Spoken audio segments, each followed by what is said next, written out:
How is the जोश?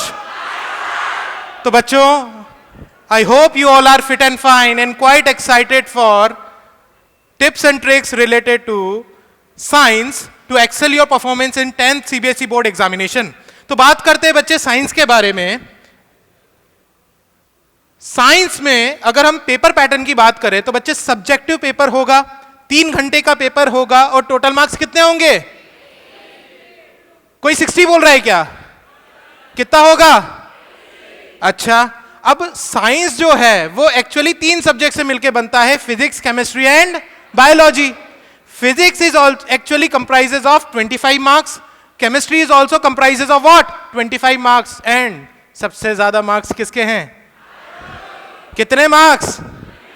अच्छा, तीनों को जोड़ दे तो कितना हो जाएगा? 80 हो रहा है क्या? श्योर है क्या? ठीक है बच्चे, फिर इसी बात पे आगे बढ़ते हैं कि कैसे 90% के अबव हम स्कोर कर पाएंगे. क्या आई थिंक आप सब 90% से अबव ही चाहते हैं? अच्छा, कौन कौन चाहते हैं? Just raise your hand. अच्छा, कुछ कुछ नहीं भी चाहते, ऐसा है भाई?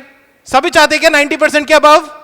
तो अगर 90% के अबव आपको मार्क्स चाहिए, then you need to follow some steps. And the step number 1 is make good study plan. सबसे पहले आपको स्टडी प्लान अपना बनाना पड़ेगा. क्या सबने बनाया है क्या? अच्छा, नहीं बनाया तो ये सेशन एंड होने के बाद सब बनाएंगे क्या? अरे वादा करते हो क्या? सेकंड, अगर हम बात करें, master your NCERT text book. NCERT को फॉलो कर लीजिए, याद कर लीजिए, रिवाइज कर लीजिए. जितनी बार उसको रिवाइज करेंगे उतनी बार आपके probability of getting above 90% marks आपके इंक्रीज हो जाएंगे. सिमिलरली पूरा का पूरा चैप्टर एक साथ अगर पढ़ने की सोचेंगे तो शायद पढ़ने में डर लगता है. छोटे छोटे सेगमेंट्स में उसको आप डिवाइड करिए ताकि इजीली आप पूरा चैप्टर बिना कोई स्ट्रेस के आप इजीली कंप्लीट कर पाए. और last, notes preparation. I think notes आपने बनाए होंगे. मॉड्यूल नहीं, सेल्फ नोट्स बनाए क्या सबने? तो जिसने सेल्फ नोट्स बनाए हैं उनको 90% से ज्यादा परसेंटेज लाने से कोई भी नहीं रोक सकता है, राइट? इसी बात में अगर हम बात करें मार्किंग स्कीम की, तो देखिएगा बच्चे, we have 5 sections. Section A, section B, section C, section D and section E. Section A की अगर मैं बात करता हूं, कितने नंबर ऑफ क्वेश्चंस हैं? अरे आई कांट हियर यू. कितने हैं भाई? 20. And each question consist of 1 mark. तो भाई 20 मार्क का आपका सेक्शन ए है. सेक्शन की बी की अगर मैं बात करता हूं, very short answer type section, and it consist of 6 question and each question consist of 2 marks. तो टोटल कितने नंबर हो गए? I can't hear you still. 12 number, 12 number, right? Similarly section C की अगर हम बात करते हैं, that is short answer type section. It consist of 7 question and each question consist of 3 marks. तो 21 मार्क का आपका है सेक्शन नंबर सी. लेकिन यहां पे वर्ड लिमिट का ध्यान रखना है. सेक्शन बी जो कि 2 मार्क कैरी कर रहा है, उसमें 30 से लेकर 50 वर्ड्स आपको आंसर करना है. सेक्शन सी की अगर बात करें तो सेक्शन सी में 50 वर्ड से लेकर 80 वर्ड्स. और सेक्शन डी की अगर हम बात करते हैं, लॉन्ग आंसर, जो कि 3 क्वेश्चन आपके आएंगे और हर क्वेश्चन 5 मार्क का है. मतलब ये 15 मार्क का सेक्शन है और इसमें आपको 80 से लेकर 120 वर्ड्स तक लिखना है, अलॉन्ग विद दी डायग्राम, चाहे मेंशन हो चाहे ना हो. डायग्राम जरूर बनाना है विद पेंसिल. Pen use? अरे सही है ना? ज्योमेट्री बॉक्स खरीद लिया है क्या सबने? श्योर है क्या? ठीक है. इसी के बाद सेक्शन ई. ये थोड़ा ट्रिकी सेक्शन होता है, केस बेस्ड क्वेश्चंस होते हैं. इसमें 3 क्वेश्चन आएंगे और हर क्वेश्चन में 4 सबसेक्शंस होंगे, 4 क्वेश्चंस होंगे जिनको आपको आंसर करना है. तो यहां पे आपको इंस्ट्रक्शंस पढ़ने हैं. हो सकता है 5 क्वेश्चंस गिवन हो and out of 5 you need to answer only 4. तो इंस्ट्रक्शन सब पढ़ेंगे क्या? अरे श्योर है क्या? Section E consist of 12 marks. और अगर आप इन सबको जोड़ेंगे तो कितने मार्क्स आएंगे? अरे कितने आएंगे? अरे कैलकुलेशन सही है क्या? मैथमेटिक्स अच्छी है ना सबकी? श्योर है? तो इसी के बाद बात करते हैं the calculative part of the science that is called as physics. Physics से सब डरते हैं क्या? नहीं डरते हैं? डरने की जरूरत भी नहीं है बच्चे. अगर हम फिजिक्स की बात करें तो physics is consist of 25 marks और फिजिक्स में 13 मार्क्स जो आएगा वो इफेक्ट ऑफ करंट से आएगा एंड 12 मार्क्स का जो पार्ट आएगा वो आएगा लाइट से, राइट?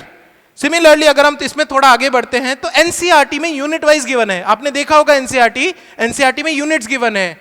अगर हम बात करें यूनिट नंबर 3 की, जिसका नाम है नेचुरल फिनोमेना, वो है 12 मार्क्स का, और उसमें जो चैप्टर्स आ रहे हैं वो है light, reflection and refraction and human I in its colourful world. Similarly अगर यूनिट 4 की बात करते हैं तो unit 4 is effect of current. कितने नंबर का इफेक्ट ऑफ करंट? अरे I can't still here you. 13 marks का है, और इसमें 2 चैप्टर्स है बच्चे, electricity and magnetic effect of electric current. क्या सब आ रहा है क्या? सारे के सारे टॉपिक्स कवर्ड है क्या इसमें? नहीं, कुछ यहां पे टॉपिक्स डिलीटेड हैं, तो ध्यान दीजिएगा। Magnetic effect of electric current में सबसे लेंदी जो पोर्शन आता है वो आता है EMI, electric generator and electric motor, जो सीबीएसई ने इस बार हटा दिया है, तो आपके लिए थोड़ा सा इजी हो गया। अरे हुआ क्या? चेन की सांस आई थोड़ी सी, ठीक है। Sources of energy pure theoretical chapter हटा दिया है। इसी के अलावा human and its colourful world में colour of sun at the time of sunrise and sunset, ये कुछ टॉपिक्स हटा दिए गए हैं, तो आई थिंक इन टॉपिक्स को आपको पढ़ना नहीं है। इसके बाद सबसे इंपॉर्टेंट पार्ट, फिजिक्स कैसे पढ़ा जाए। आई थिंक आप सबको पता ही होगा, उसमें कुछ कुछ चीजें मैं एड ऑन करना चाहूंगा। सबसे पहले आपको theory as well as numerical दोनों पार्ट को आपको स्टडी करना है, उन दोनों पार्ट को अलग अलग करना है। जितने भी न्यूमेरिकल से, जितने भी चैप्टर्स के फॉर्मुलेज हैं, उनकी एक फॉर्मूले की लिस्ट बनाइए और उस लिस्ट को बार बार रिवाइज करिए, ताकि जैसे ही न्यूमेरिकल आएगा वैसे ही आपको जो फॉर्मुलेज है वो एकदम से स्ट्राइक करेंगे और आपका आंसर करेक्ट हो जाएगा।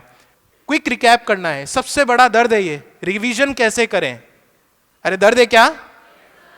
बच्चों के चेहरे पे खुशी दिख रही है, सर सबसे बड़ा दर्द है। उसको कम करने का सबसे बेस्ट तरीका है मेक योर सेल्फ नोट्स। आप जब तक खुद के नोट्स नहीं बनाएंगे, खुद के हाथ से नहीं लिखेंगे, तब तक आपको पेपर में कुछ भी लिखाई में नहीं आएगा। ये चीज याद रखिएगा। आप चार्ट्स की फॉर्म में बनाएं, फॉर्मुलेज अलग से बनाएं, थ्योरी अलग से करें, लेकिन सेल्फ नोट्स जरूर बनाएं। खुद से एक बार उस चैप्टर को जरूर लिखिएगा, उस क्वेश्चन का, लॉन्ग आंसर क्वेश्चन का आंसर जरूर लिखिएगा। सब लिखेंगे क्या? श्योर है क्या? अब एक और tricky part, case based questions में क्या करते हैं हम, जब पैसेज पढ़ते हैं तो क्वेश्चन के आंसर पैसेज में से लिखने की कोशिश करते हैं। क्या करते हैं? क्या नहीं करते? अच्छा, कुछ बच्चे नहीं भी करते हैं, मेजॉरिटी बच्चे करते हैं। तो ध्यान दीजिएगा, जरूरी नहीं है आपको पैसेज में से ही लाइन लिखनी है उसका आंसर। आप उस क्वेश्चन को पढ़ें, एनालाइज करें और अपनी लैंग्वेज में आंसर लिखें। इज इट क्लियर बच्चों? सिमिलरली कुछ और पॉइंट्स है बच्चे कि न्यूमेरिकल पार्ट की अगर हम बात करें तो इलेक्ट्रिसिटी में न्यूमेरिकल पार्ट आता है series and parallel combination, and light में आता है mirror formula and lens formula. तो इन न्यूमेरिकल्स को छोड़ना नहीं है, इनकी प्रैक्टिस अच्छे से करनी है, क्योंकि इनसे डायरेक्ट क्वेश्चन पूछा जाता है। इसी तरीके से प्रैक्टिस करनी है आपको डायग्राम्स की। क्या डायग्राम्स की प्रैक्टिस है क्या आपकी?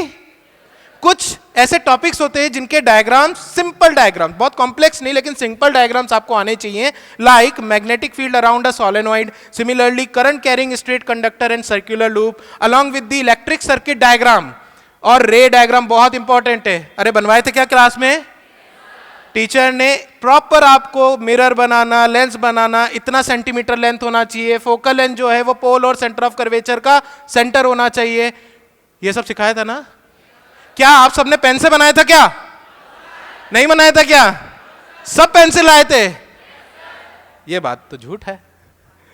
पेन से, बहुत सारों ने पेन से जरूर बनाया होगा, लेकिन अब हमें पेंसिल का ही यूज करना है, हमें उससे फैमिलियर होना है। और मैंने तो आपको यह भी बोला हुआ है 2 ज्योमेट्री बॉक्स रखिए, एंड टाइम पे अगर कोई भी ज्योमेट्री बॉक्स घूम गया, at least you have a set of another geometry box. Along with that आपको प्रीवियस ईयर जो क्वेश्चन पेपर्स हैं उनको कम से कम 1 से 2 बार करना है, along with the sample paper. Last year ऐसा देखा गया कि सैंपल पेपर से क्वेश्चन आ गया था, तो भैया सैंपल पेपर छोड़िएगा मत। जो सैंपल पेपर सीबीएसई ने रिलीज कराया है उसको कम से कम 1 से 2 बार कर लीजिएगा, राइट? अब पेपर तो फिजिक्स कैसे पढ़ना ये समझ में आ गया, लेकिन पेपर के टाइम पे किन किन बातों का हमें ध्यान रखना है उनकी हम बात करते हैं। तो सबसे पहले आपको अपना आंसर जो है वो मार्क्स एलोकेशन के हिसाब से करना है। अगर आपका आंसर 30 से 50 के बीच में होना चाहिए, उसमें ऐसा नहीं है 80 वर्ड्स का लिख गए, तो वो क्या होगा? नेगेटिव हो जाएगा। तो याद रखिएगा, जितना आपको वर्ड्स अलोकेटेड है उतने ही वर्ड्स में आपको अपने आंसर्स लिखने हैं। समझ में आ रही है बात? अरे बताया था ना अभी, section A, section B, section D, section C and section E, बताया था। मार्क्स एलोकेशन उसके हिसाब से होना चाहिए। अलॉन्ग विद दैट अगर सेक्शन ए स्टार्ट कर दिया तो सेक्शन बी का आंसर उसमें नहीं होना चाहिए। सेक्शन ए में सेक्शन ए के ही आंसर होने चाहिए, सेक्शन बी में सेक्शन बी का आंसर होना चाहिए, सेक्शन सी में सेक्शन सी के आंसर होने चाहिए। मिंगल मत कर दीजिएगा, ए में बी का आंसर है, बी में सी का आंसर है, सी में डी का आंसर है और सब मिक्सअप हो गया, ऐसा मत करिएगा, ठीक है। अलॉन्ग विद दैट मैंने आपको ऑलरेडी बताया है 3 और 5 मार्क के जो क्वेश्चंस हैं उसमें भले ही आपको डायग्राम बनाना हो चाहे नहीं बनाना हो, मेंशन हो चाहे ना हो, आपको जरूर बनाना है। और ये बात समझ में, it will create a good impression for you, okay, और इससे आपके probability of getting good marks increase हो जाते हैं। सिमिलरली सबसे इंपॉर्टेंट, पेंसिल से डायग्राम बनाना है।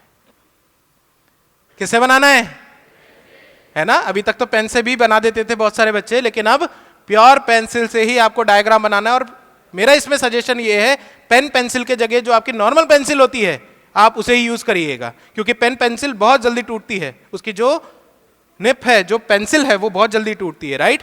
तो आप जो नॉर्मल पेंसिल है उसी को ही यूज करिएगा। अलॉन्ग विद दैट जब आंसर लिखते हैं तो सपोज करिए force is equal to 2 newton है, तो F इज इक्वल टू 2 लिख के आ जाते हैं। अब वो 2 क्या है वो टीचर समझता रहे। आपको हमेशा न्यूमेरिकल्स में मैग्नीट्यूड के साथ क्या कंटेन करना है या क्या मेंशन करना है, उसकी SI यूनिट। समझ में आ रही है बात? This is a picture of the short note of a student. तो ध्यान दीजिएगा, आपको शॉर्ट नोट्स आपके प्रिसाइज होने चाहिए, बहुत लेंदी नहीं होने चाहिए, उसमें ओनली जो इंपॉर्टेंट पॉइंट्स है वो कैरी करना चाहिए। चार्ट्स की फॉर्म में बना सकते हैं, डायग्राम्स की फॉर्म में बना सकते हैं, जैसा आप बनाना चाहे वैसा बनाएं, लेकिन शॉर्ट नोट जरूर बनाएं। सिमिलरली एक टॉपर बच्चे की एक आंसर शीट आप देख पा रहे हैं बच्चे, और जो क्वेश्चन है वो है draw labelled ray diagram to show the path of the reflected ray corresponding to the ray which is directed towards the principal focus of the convex mirror, mark the incident angle of incidence and angle of reflection of it. Simple सी बात है, 2 line का मतलब इतना सा है कि भैया रूल डिफाइन करना है। क्या डिफाइन करना है? Rule for image formation by convex mirror, ठीक है।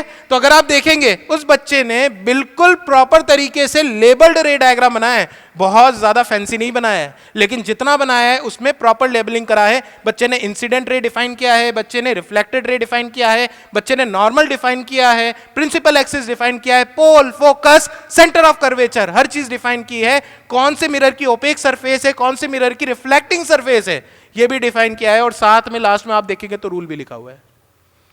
अरे ऐसा लिख सकते हैं? सब लिख सकते हैं क्या? अरे श्योर है क्या? अरे मोरल डाउन क्यों हो गया भाई? अरे मोरल डाउन हो गया क्या? तो भाई फिजिक्स से रिलेटेड जो टिप्स एंड ट्रिक्स थी वो मैंने आपको शेयर कर दिया है।